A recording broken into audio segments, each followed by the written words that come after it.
1960 میں اوپیک بنا ہے جی اوپیک بنانے کا بنیادی طور پہ مقصد یہی تھا کہ 1920 میں تیل نکلا ہے تو خلافت عثمانیہ کو توڑنے کا مقصد یہی تھا کہ تیل کم از کم خلافت عثمانیہ کے پاس نہ چلا جائے. اگر یہ آ گئی تو اتنی بڑی طاقت کے پاس اگر تیل ہوا تو میں یہ تو عالمی طاقت بن جائے گی خود بخود. تو انہوں نے وہ کیا کہ جو جتنے زیادہ تیل کا ملک تھا اتنے چھوٹا ملک بنا دیا. مطلب یو اے تو اب بنا ہے نا, یہ 7 ریاستیں ہوتی تھیں, دبئی, ابوظہبی, فجیرہ, ام القوین اور 1-2 اور سلک تھی. اسی طرح ابوظہبی علیحدہ ہے, فجیرہ علیحدہ ہے, دبئی شارجہ علیحدہ ہے. اچھا اس کے بعد آگے آپ چلے جائیں, کویت ہے, بحرین ہے, ٹھیک ہے, اس کے بعد قطر ہے. یہ سارے جتنے پاس سعودی عرب کو ایک بلک بنیادی طور پر انہیں اس لیے دینا پڑا کہ وہاں پر حجاز کے پر ان کی بنیادی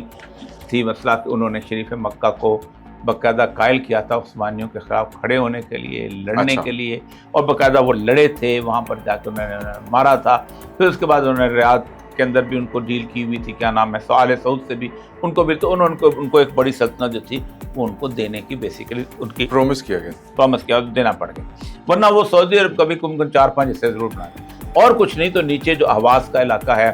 قطیف کا علاقہ ہے, پھر وہ نواز تو ادھر ہے, یہ کیا نام ہے, خبر کا علاقہ ہے, یہ جو علاقہ ہے اس کو علیحدہ کر لیتے ہیں جہاں تیل ہے, جہاں پر آرام کو آج کل ہے. ٹھیک